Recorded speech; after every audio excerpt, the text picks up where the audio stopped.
Por exhibir ciertas propiedades objetivas, vimos que los metales en general, y la plata y el oro en particular, se convertían en un frecuente medio de cambio que cumplía de gran manera las funciones esenciales del dinero.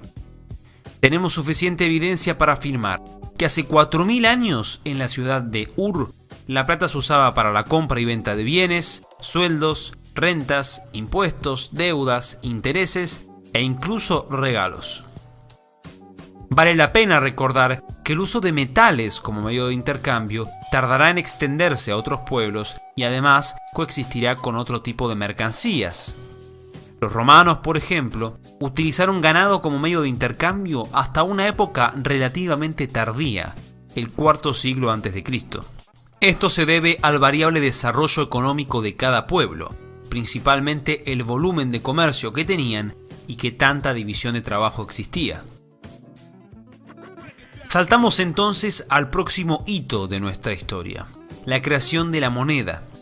Piezas de oro, plata, cobre u otro metal, regularmente acuñadas en forma de disco y destinadas para usarse como dinero.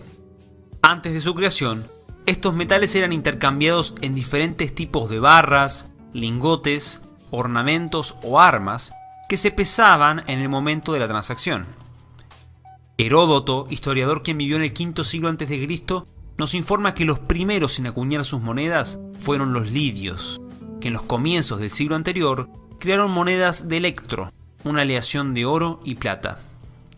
Teorías modernas sugieren que esta invención podría ser exclusivamente griega, aunque esta diferencia no sería significativa porque lidios y griegos tenían un lazo cultural y comercial muy fuerte. En la Edad Antigua, la acuñación de monedas será un proceso predominantemente estatal. Existían individuos e instituciones que acuñaban sus monedas, pero esto irá desapareciendo a medida que los estados fueron centralizando y monopolizando la creación de dinero. La primera política económica de los antiguos gobiernos estaría en la decisión de imponer su propia moneda, estándar y sistema de denominación, o simplemente no intervenir en cuestiones monetarias. El primer imperio persa, o imperio aqueménida, se destaca por haber tenido una posición de total laissez-faire. Aunque existía una moneda oficial, los dáricos y los siclos, no existía intervención alguna, y en el vasto imperio se podía optar por una gran variedad de monedas locales y extranjeras. El imperio seleucida, sucesor del imperio de Alejandro Magno, que había conquistado al persa, preservó la misma actitud política del antiguo imperio, aunque eliminó la posibilidad de que las satrapías, algo así como las regiones administrativas, puedan acuñar sus propias monedas. En completo contraste con estas posiciones más liberales, en la Egipto tolemaica se podía usar solo y exclusivamente la moneda y el estándar oficial del reino. Atenas no solo impuso su moneda en su territorio, sino que también intentó imponérsela a todos sus aliados. Y en el Imperio Romano tardío veremos a la moneda imperial e imperialista en su máxima expresión. Dinero y crisis. En muchas ocasiones se subestima el rol que ha tenido las políticas económicas y monetarias en la decadencia y el colapso de los antiguos imperios. En la mayoría de ocasiones, las crisis del mundo antiguo estaban relacionadas con políticas fiscales. La primera potencia mundial, Persia, se derrumbó por este tropiezo. Sabemos cómo aumentaron los impuestos excesivamente y cómo esto aceleró la caída del imperio. A partir del reinado de Jerjes, hubo un continuo e imprudente aumento de los impuestos, que resultó en un futuro trágico. Depresión económica y décadas de revueltas que, si bien se lograron combatir, hirieron mortalmente la estabilidad de un imperio que caería rápidamente en las manos de Alejandro Magno. La manipulación del dinero, sea en el aumento de la masa monetaria o en el envilecimiento de la moneda, también estuvo presente en la antigüedad.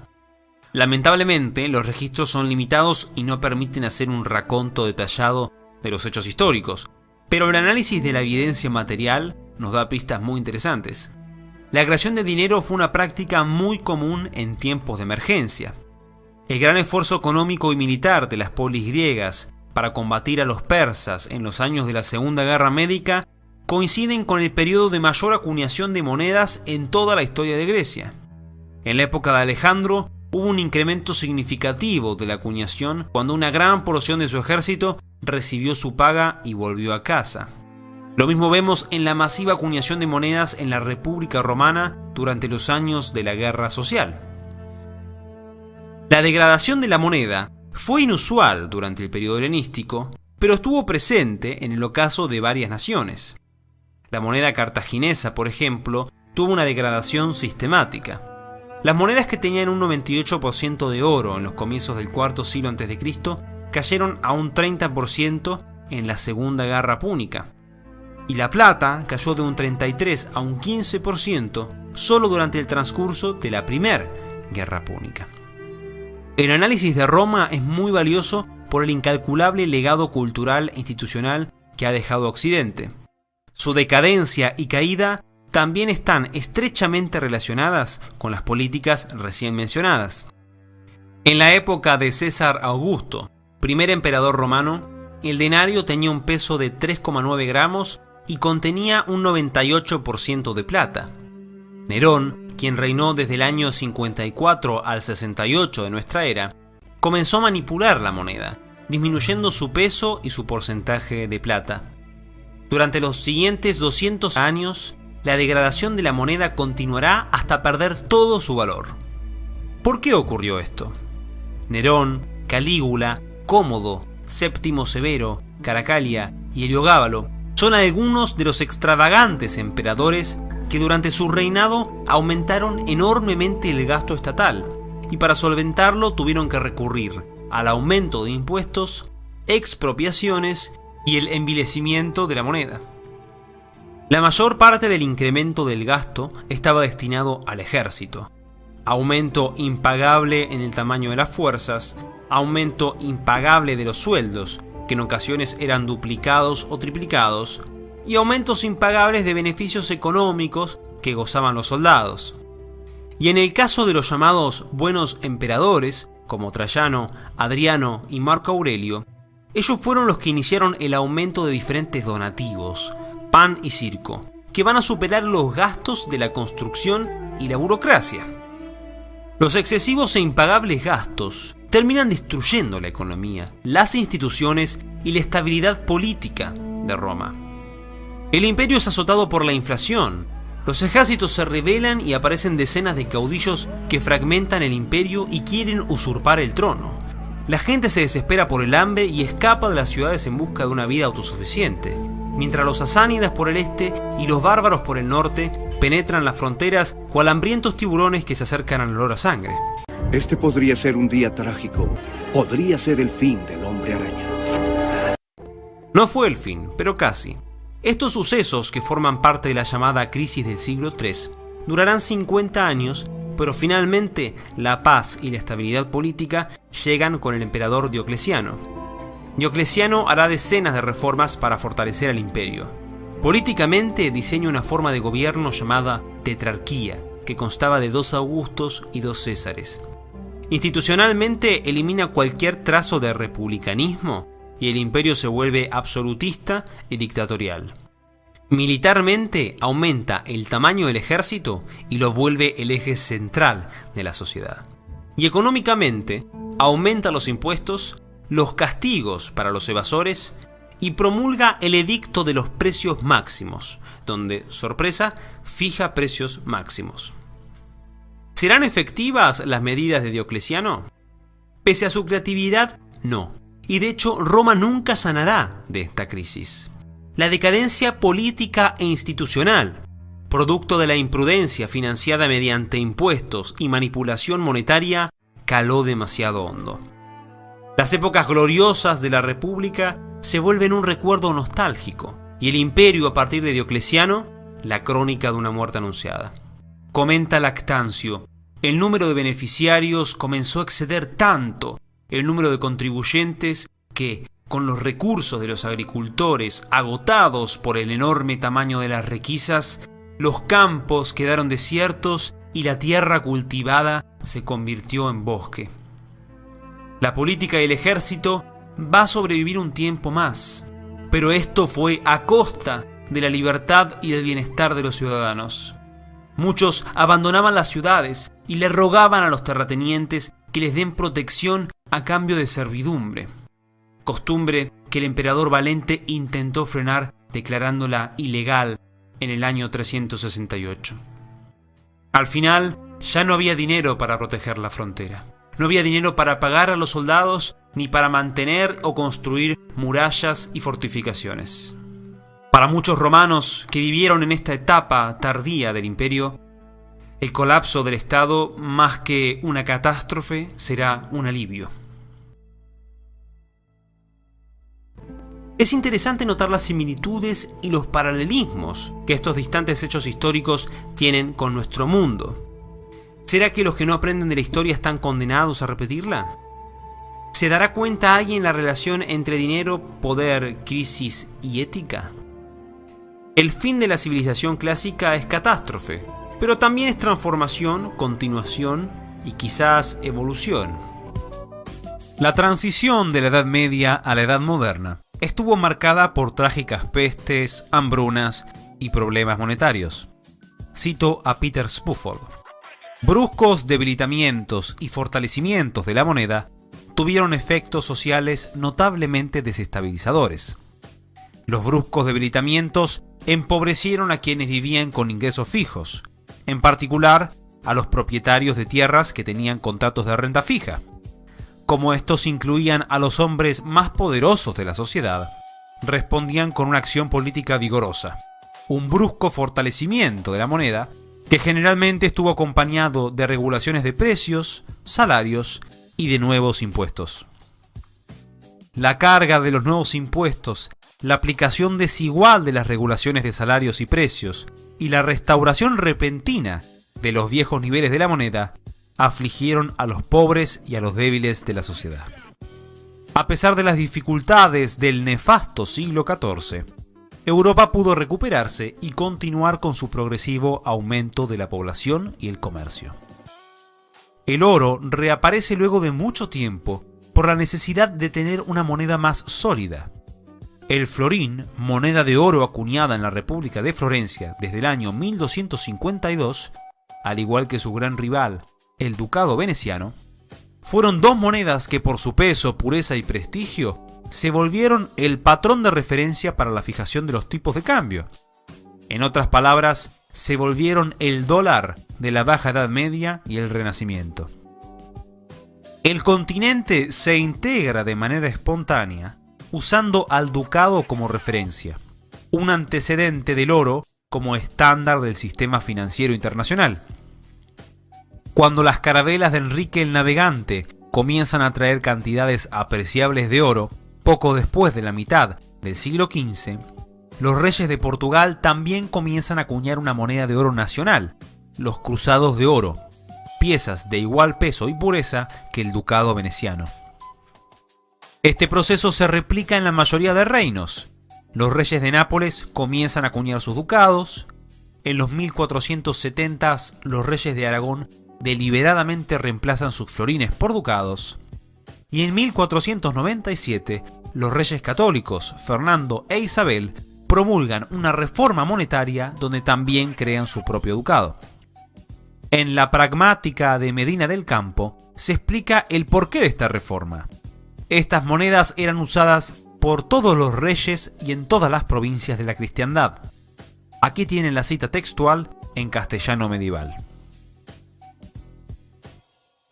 A la par de este proceso de integración económica y comercial que se extendía desde las ciudades italianas hasta la Liga Hanseática del norte de Europa, también encontramos un desarrollo legal e institucional que favorece a un espíritu empresarial.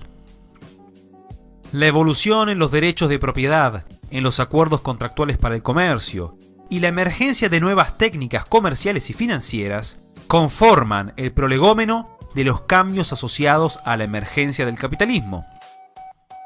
Con respecto a este proceso, también podemos recordar la famosa tesis del sociólogo Max Weber, quien afirmaba que la ética protestante sirvió de catalizador para dar origen al capitalismo. Al respecto citamos nuevamente a Isaías Covarrubias Márquina. Allí donde el capitalismo ya existía, adquirió en adelante mayores posibilidades. Pero los individuos no se hicieron capitalistas porque fuesen protestantes, ni protestantes porque fuesen capitalistas. En una sociedad que se estaba convirtiendo ya en capitalista, el protestantismo facilitó el triunfo de los nuevos valores. Durante los siglos XVI y XVII, se accedía más fácilmente a las monedas de plata y oro que en cualquier otro momento previo de la historia. Estas monedas de metal precioso ya dejaban de usarse solo entre individuos adinerados. Europa se llena de mercados, ferias, posadas y cafés. Las tiendas aumentaban de manera exponencial y cada vez eran más especializadas. En el siglo XVII se volvió un diluvio, una inundación. En 1606, Lope de Vega escribía de Madrid, ahora la capital: todo se ha vuelto tiendas. De esta manera se forja la sociedad moderna, que trae grandes mejoras, pero también grandes problemas. El siglo XVII se caracteriza por tener mutaciones monetarias muy interesantes, que a su vez tienen un gran paralelismo con la actualidad. Primero veremos la manipulación que solía hacerse mediante el abuso de ciertos fallos del antiguo sistema monetario. Como las monedas fueron perdiendo su contenido metálico por el envilecimiento, esto provocó que las monedas tengan dos valores: un valor nominal o facial, lo que supuestamente valía, y un valor real, cuánto valía el oro o la plata que contenía la moneda. Este fenómeno, combinado con el sistema monetario de la época, que era algo torpe, permitía que las autoridades exploten a la gente mediante legislaciones que subían y bajaban el valor nominal o real de las monedas a su provecho. Por ejemplo, mediante el resello de monedas, yo te saco 2 monedas de plata, te devuelvo una, pero te digo que esa moneda vale 2. Es decir, te estoy robando descaradamente. El caso paradigmático fue el de Felipe III de España, quien llevó a cabo una grosera manipulación de el vellón, una moneda de cobre y plata que comúnmente usaban las clases más bajas. Para poner un freno a estos actos, el padre Juan de Mariana publica en 1609 su Tratado y Discurso sobre la moneda de vellón. Allí denunciaba lo siguiente: el rey no es señor de los bienes particulares, ni se los puede tomar en todo ni en parte. Veamos pues, ¿sería lícito que el rey se metiese por los graneros de particulares y tomara para sí la mitad de todo el trigo y les quisiese satisfacer en que la otra mitad la vendiesen al doble que antes? No creo que haya persona de juicio tan estragado que esto aprobase, pues lo mismo se hace a la letra en la moneda de vellón antigua. Son maneras disfrazadas de ponerle gravámenes y tributos, y desangrarlos y aprovecharse de sus haciendas. Nótese lo moderno y actual de las palabras de Mariana y del fenómeno en sí. Juan de Mariana no solo explica de manera detallada y analítica cómo estas manipulaciones afectan a la economía, se enfrenta de manera valiente contra la corona. Su pensamiento político y económico enfureció tanto a las autoridades que fue procesado por la Inquisición, dicho sea de paso, una institución que dependía del Estado. Felipe III le pide a la Santa Sede que interceda para que lo pueda ejecutar, pero ellos calificaron el proceso como nulo e injusto, por lo que Juan de Mariana preservó su vida y su libertad. Mientras comenzaba el proceso contra el padre Mariana en 1609, se funda el famoso Banco de Ámsterdam, al que analizaremos para comprender los sucesos de nuestra historia reciente. Los servicios bancarios existieron siempre, desde la antigua Grecia hasta la Florencia de los Medici, pero debemos diferenciarlos. Existían dos tipos de banca, la de préstamo y la de depósitos. La banca de préstamo es una entre diversas instituciones que constituían formas de prestar dinero. Una o un grupo de personas prestaban el dinero que previamente tuvieron que ahorrar y por este servicio se cobraba un interés. Todos conocemos que esto se asocia con la usura y que esta fue combatida desde Aristóteles por su doctrina del dinero estéril hasta la Iglesia, quien la prohibió. Como los tipos de interés siempre ha sido un concepto confuso, dejaremos el tema aquí. La banca de depósitos, en cambio, ofrecía un servicio de seguridad. Si uno tenía sus ahorros de oro o plata y no quería tenerlo en su casa o su negocio porque corría el riesgo que se lo roben, este banco custodiaba tu dinero. Dependiendo la cantidad de dinero y el tiempo que uno lo dejaba, se te cobraba una tarifa correspondiente. Este era el servicio que brindaba el Banco de Ámsterdam. Y como lo hacía de manera tan honorable e incorruptible, ganó mucha fama y prestigio. Tal fue el éxito de este banco que sería replicado en muchos lugares. Los bancos de Hamburgo, Inglaterra, de Estocolmo, etc. Pero no mucho tiempo después, estos bancos comienzan a hacer algo peculiar.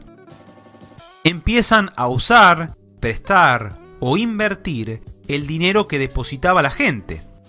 Dan origen a la banca de reserva fraccionaria. Fraccionaria porque guardan solo una fracción del dinero que uno deposita.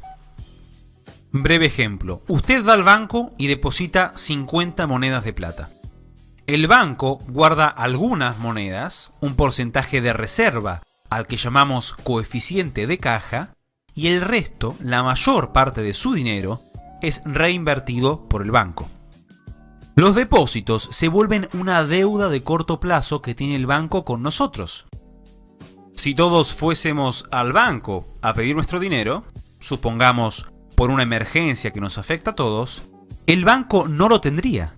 Tendría solo un muy pequeño porcentaje de ese dinero.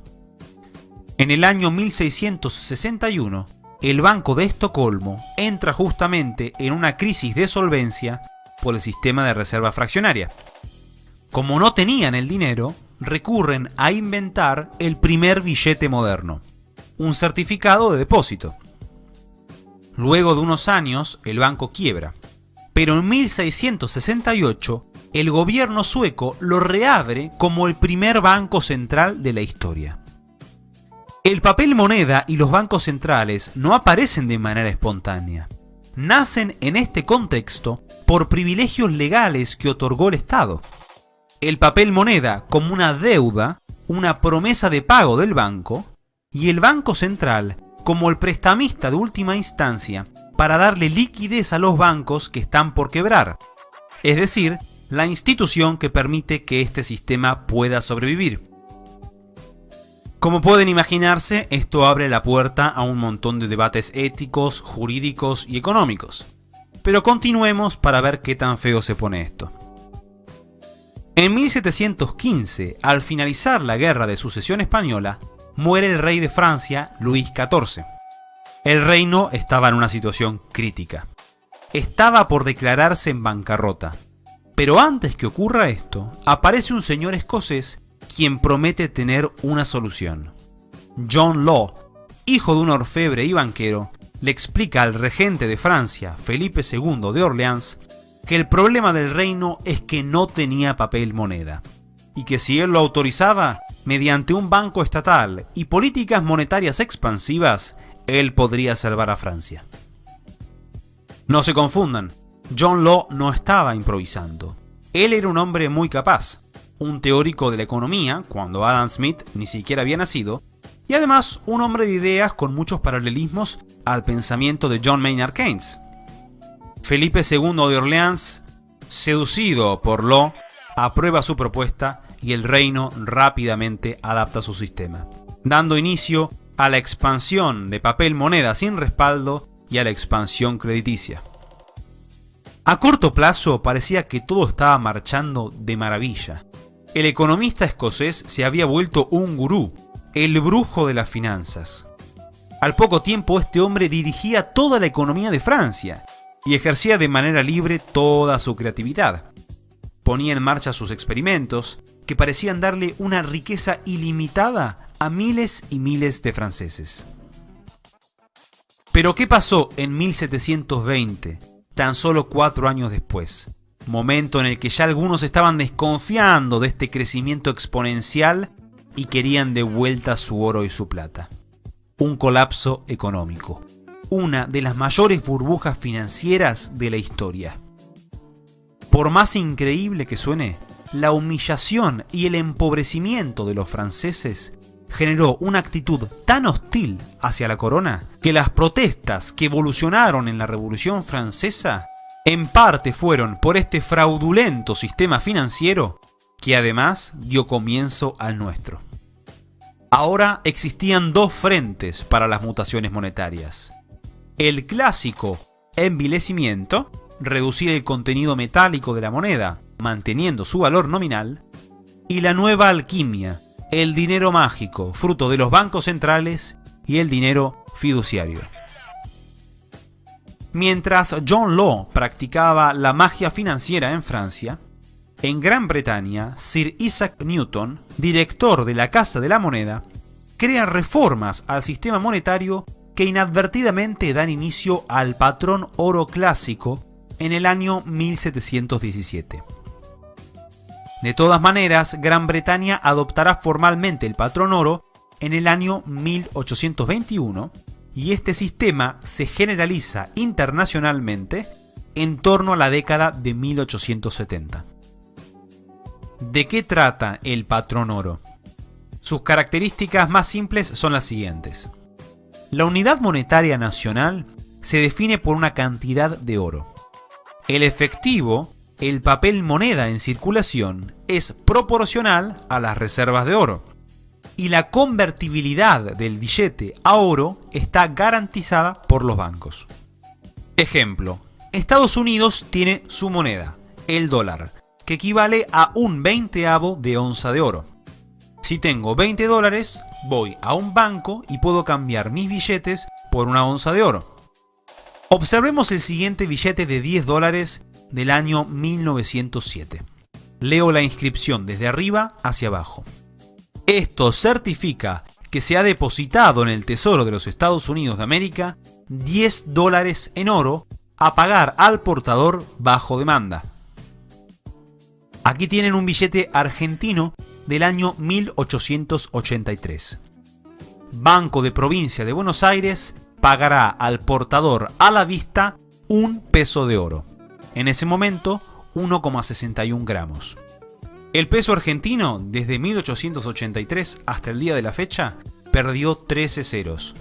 10 de ellos fueron tachados desde 1983. Me pregunto por qué será.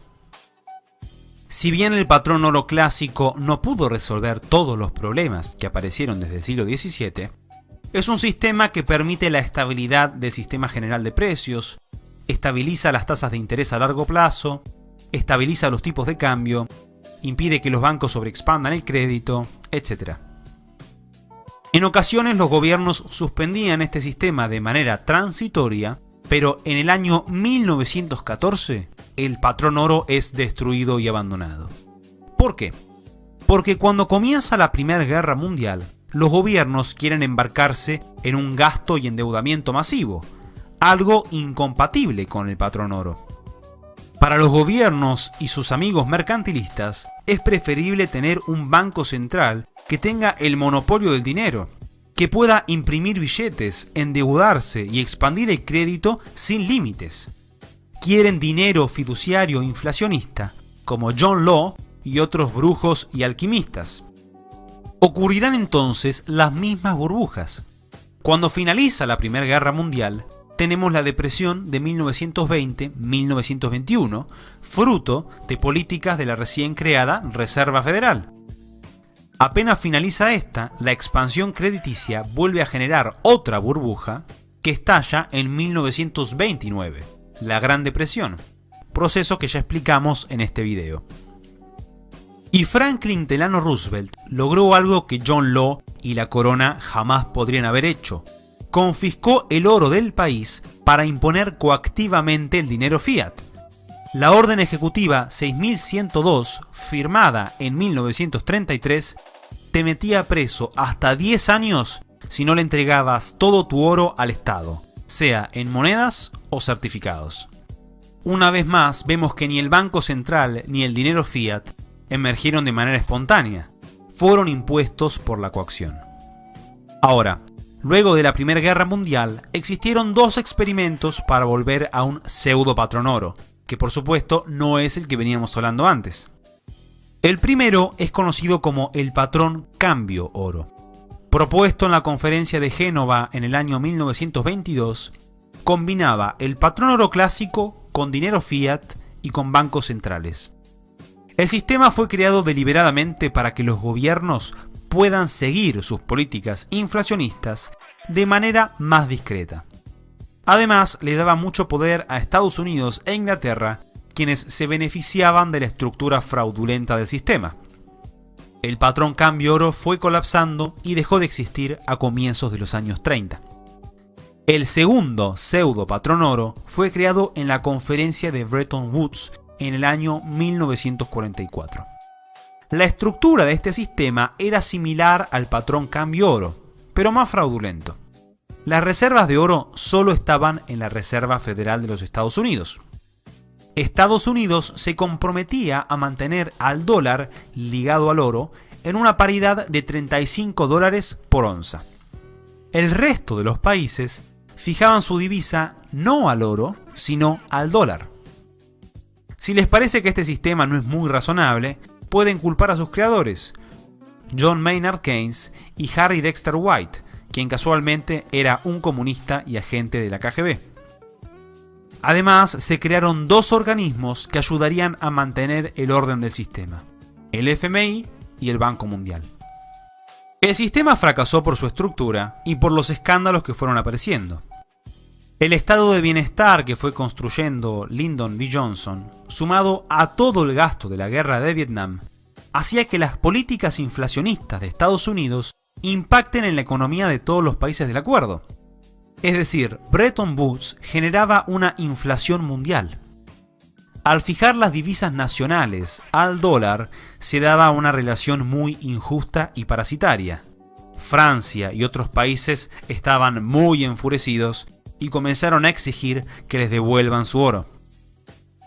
En 1971, Richard Nixon suspende la convertibilidad del oro y anuncia el fin de Bretton Woods. ¿Y ahora qué pasó con nuestro dinero? No tenemos oro ni plata, nuestro papel moneda no está ligado a nada. ¿Qué es esto? Llegamos al fin de nuestra serie sobre la historia y la destrucción del dinero. Hoy tenemos papel de curso forzoso, papel que el Estado nos obliga a usar por medio de la coacción. Lo que llamamos dinero es deuda pública. Los bancos centrales, la reserva fraccionaria y el dinero fiat son la piedra filosofal de las élites políticas y económicas que nos gobiernan. Es la fuente del dinero mágico, la ilimitada manipulación de la oferta monetaria, de las tasas de interés, del tipo de cambio, del crédito y de nuestras vidas. Cuando estallan las burbujas, cuando aparecen las depresiones, cuando nos imponen la miseria, ellos se van de vacaciones con el fruto de nuestro esfuerzo, mientras nosotros debemos empezar una vez más desde cero. No hay algo tan frustrante como la tiranía institucionalizada. El dinero es importante porque es el nexo conector de todas las actividades económicas. Los que tienen el completo monopolio del dinero tienen el completo manejo de tu vida. Este sistema puede fácilmente llevarnos a una distopía orwelliana. Un siguiente paso sería eliminar el efectivo, un proyecto que muchos políticos vienen deseando hace ya un tiempo. ¿Qué diría Nicolás Oresme, quien acusó de tirano a los que envilecían la moneda? ¿Qué diría Juan de Mariana, quien consideraba lícito matar al gobernante si éste exprimía de impuestos al ciudadano o le expropiaba sus bienes?